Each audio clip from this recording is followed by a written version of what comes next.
Hola, hoy en el electivo C2 vamos a hablar de la representación de sistemas dinámicos, lineales, invariantes en tiempo discreto.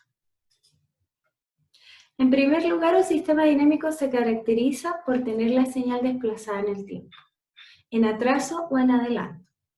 Ya vimos, usando el teorema del corrimiento, que una señal desplazada un paso hacia atrás nos queda que su transformada z es z a la menos 1 por x en z.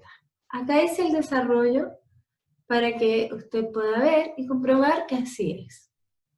Cuando tengo la señal desplazada en dos pasos, podemos hacer lo mismo y obtenemos entonces que la transformación de esta señal nos queda z a la menos 2 por x en z. Es fácil ver entonces que, sea cual sea el número n de pasos, que esté la señal desplazada hacia atrás, nos va a quedar que su transformación z será z a la menos n, los pasos, por x en z. Pero ¿qué ocurre cuando la señal está desplazada en adelanto? Una señal desplazada en adelanto, por ejemplo en k más 1, al hacer el desarrollo de la progresión de la transformada z, vamos a tener que nos queda z por esta expresión que está acá, que no es más que x en z, pero le falta el término x en 0. Así que me queda que la transformada z de x en k más 1 es z por x en z menos z por x en 0. Para dos pasos hacemos lo mismo y obtenemos que me queda z al cuadrado por la expresión que tenemos acá. Y esta es x en z, pero le falta x en 1 por z a la menos 1 y x en 0. Entonces hacemos la expansión y nos queda que es z al cuadrado por x de z menos z por x en 1 menos z al cuadrado de x en 0.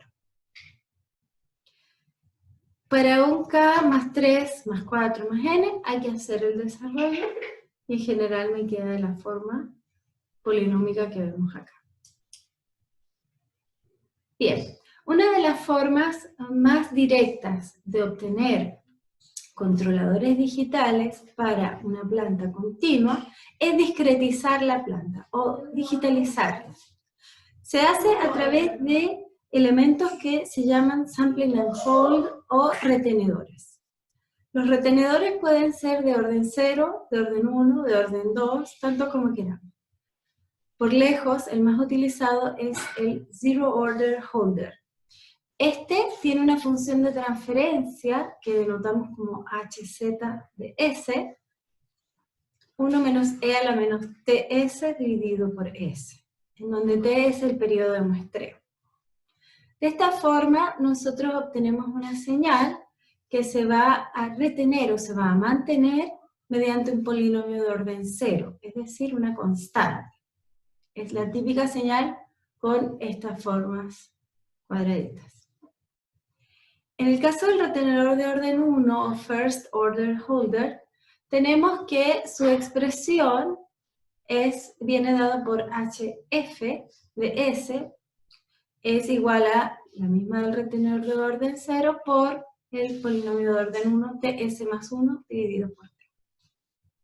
Sea cual sea el retenedor que nosotros tengamos, lo importante es que esta expresión, este retenedor, se va a comportar como un elemento más dentro del diagrama de flujo, y por tanto entonces en este diagrama de bloques, vamos a tener que el elemento planta, que está denotado en tiempo continuo como GDS, se complementa con el retenedor que hayamos utilizado, el HF o el HZ, y a este le vamos a aplicar la transformada Z. Y así vamos a obtener la versión discretizada de la planta que denotamos como HG de Z. Luego, el controlador digital que utilicemos se va a aplicar sobre esa planta, no sobre la planta continua original. En el caso de usar un software como MATLAB, nos basta con utilizar el comando C2D o Continuous to Discrete. Acá tenemos las formas de onda que nos quedan con el zero order holder y con el first order holder. Vemos claramente, este es el más común, como les digo, tiene ventaja de ser simple, de ser rápido, más suave. Este lo que me genera es una función de orden 1 o una recta entre cada uno de los puntos, pero no es una interpolación, sino que lo que se hace es el cálculo de la pendiente en cada uno de los puntos, y esa es la recta que se deja hasta que llega la siguiente información, o la siguiente muestra. Sistema dinámico, entonces, en tiempo discreto lo vamos a representar por ecuaciones en diferencia, y a partir de ellas, entonces, vamos a generar una función de transferencia o una realización, una representación en espacio de estados. Si consideramos entonces una representación, en primer lugar, en ecuaciones en diferencias, tenemos que esta es la representación clásica, en donde está hecho para un sistema MIMO, donde U es la entrada e I es la salida, pero si fuese un sistema con mayor cantidad de variables, es similar, solo que vamos a tener distintos I sub I y también U sub J. J la cantidad de entradas y la cantidad de salidas. Recordando entonces la definición de la transformación de la función de transferencia, es la transformada z de la salida dividida por la transformada z de la entrada, y nos queda entonces que su representación no es más que una división de polinomios. Aplicando los teoremas del corrimiento, aquí tenemos todas las señales desplazadas hacia atrás, entonces muy directa para las entradas y las salidas. Si a partir de la misma ecuación en diferencia hacemos una realización, lo que vamos a hacer es vamos a llegar a una representación en donde x en k más 1 será igual a una matriz G por x en k, más una matriz H por U en k, y la salida va a venir dada por CX en K más D por U en K. ¿Cómo se hace esto? Esto se hace o se puede representar mediante este diagrama de bloques. Si se fijan, es muy similar al diagrama de bloques en tiempo continuo, solo que en lugar de haber una derivación, lo que hay acá es una multiplicación por z a la menos 1. Si quiero pasar entonces ahora esta representación a función de transferencia, tenemos que la forma de obtener la función de transferencia no es más que desarrollar este diagrama de bloques, calcular la función de transferencia equivalente, y nos queda que esta sería C por ZI menos G a la menos 1 por H más D. Para cambiar de representación de espacio-estado a función de transferencia usando un software como MATLAB, utilizamos el comando ss2tf o State Space to Transfer Function. Podemos usar la transformación al revés también, y lo que nos va a dar por defecto el software de MATLAB es una representación en espacio-estado en su forma canónica controlada. Así entonces, tenemos que de estas tres representaciones, ecuación en diferencia, vamos a tener que, aplicando la transformada z, tenemos la función de transferencia, y al contrario, tenemos, aplicando la transformada z inversa, la ecuación en diferencia.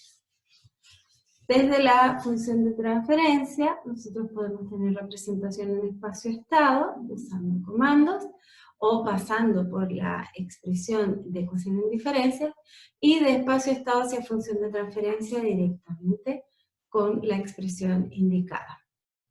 Para pasar de ecuación en diferencia a espacio-estado, hay que realizar una realización.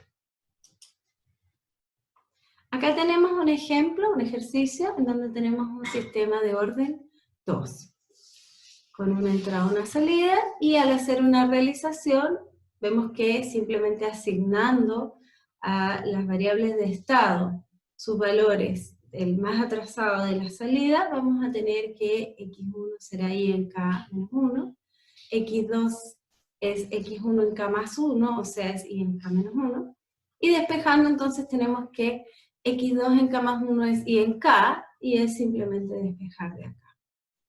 Así nos queda que la expresión o la matriz G es esta que está aquí, matriz H, matriz C, matriz D.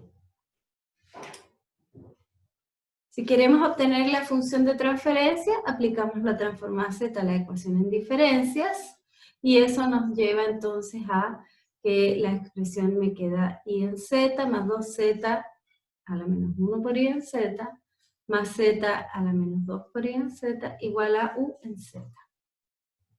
Hacemos las divisiones correspondientes y la tenemos en función de transferencia.